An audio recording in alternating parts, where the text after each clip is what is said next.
Hello all, welcome to the second part of this series where we would implement a watchdog observer and make it schedule events to the event handler. Continuing from where we stopped, I'm just going to create a new file and call it watcher.py. So an observer needs three things.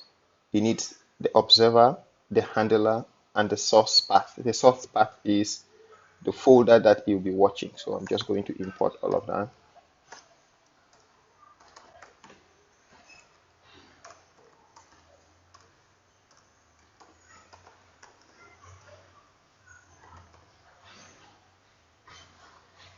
Okay. Watchdog.observers. I'll just import observer from the handler.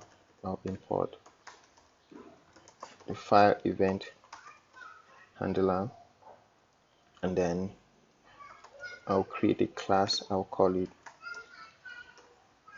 file watcher, and the constructor, I'll give it the source path.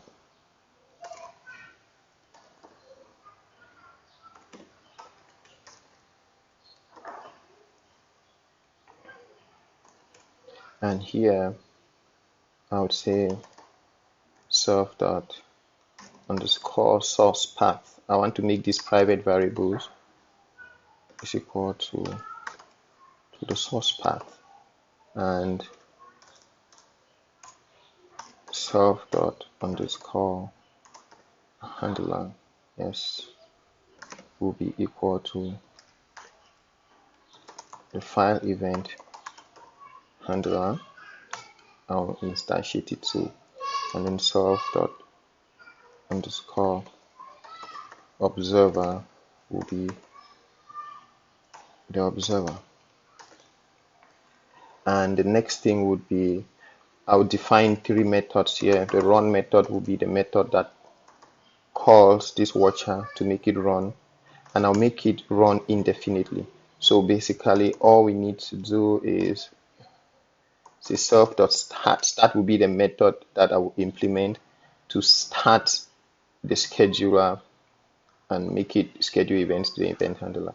But to make this run indefinitely, I'm just going to run an endless while loop here. I'll try while true.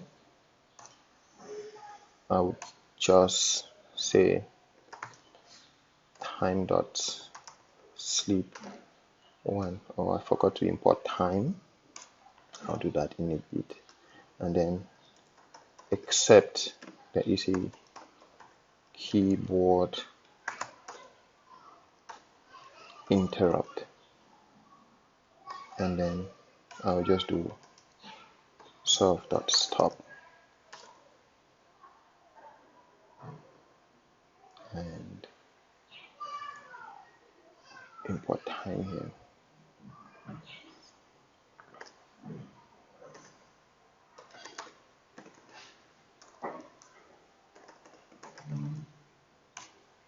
And continue. So the next thing will be to start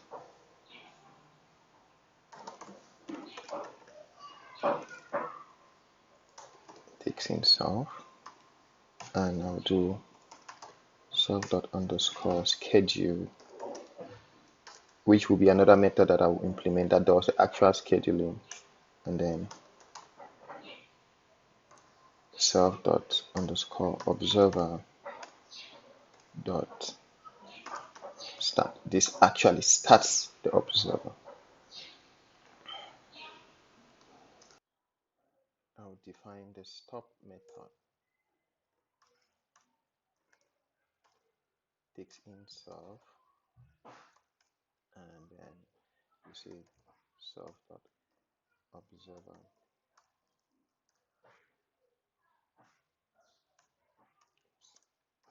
dot observer dot stop,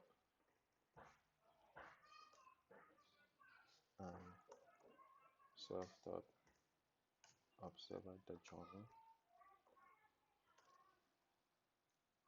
and then the schedule method. Define the schedule method. Takes in solve,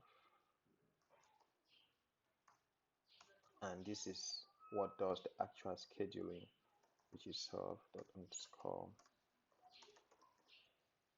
observer.schedule.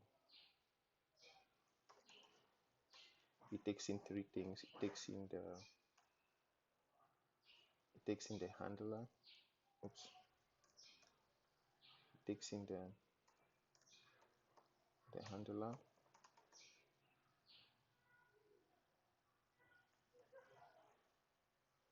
It takes the source part,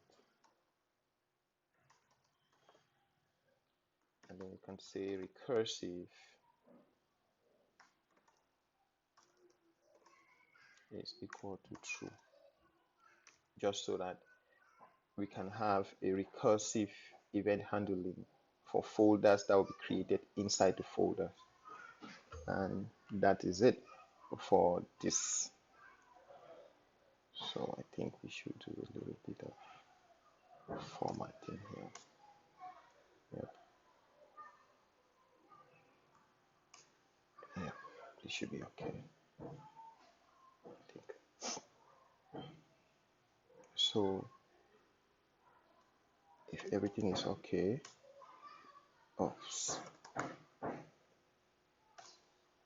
so if everything is okay, we can go into the run method, to the run file, and import the watcher.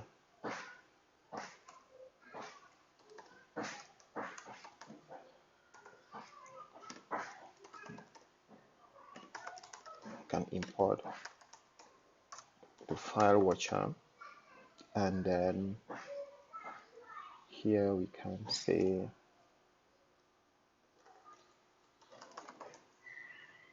file watcher. We'll give it the path as the parameter, and then we call its run method,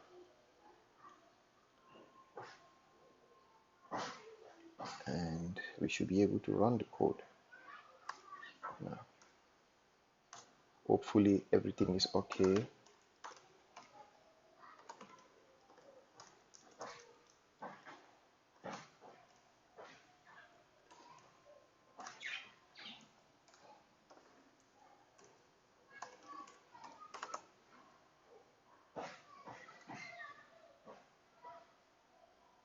Source path is not defined in watcher line 13. Okay, just to see what's wrong here. Watcher.py. Okay, source path. Alright, I see. It's path here. Yeah, that line is okay. Observe.handler. And then observer, this is fine. Let's see, okay.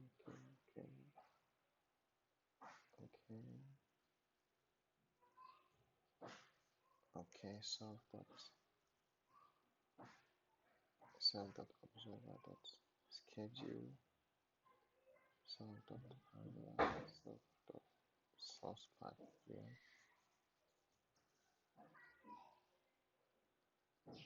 Recursive true.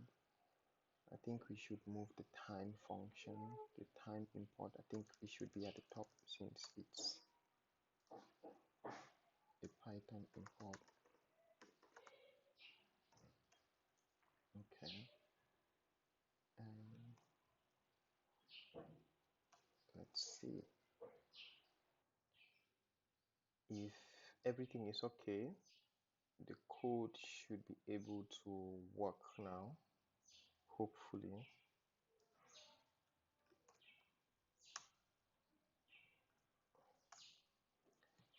So just run it,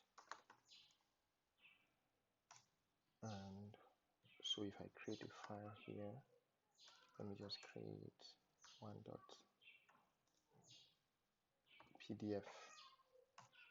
and boom, it prints it, meaning the handler detected that a file was created in the folder and it printed the file name that was created. And this should be it. And the next part of the series would be to implement a Redis queue and make sure that these things are processed in parallel using the Redis queue. See you in the next video. I hope you enjoy this. Thanks.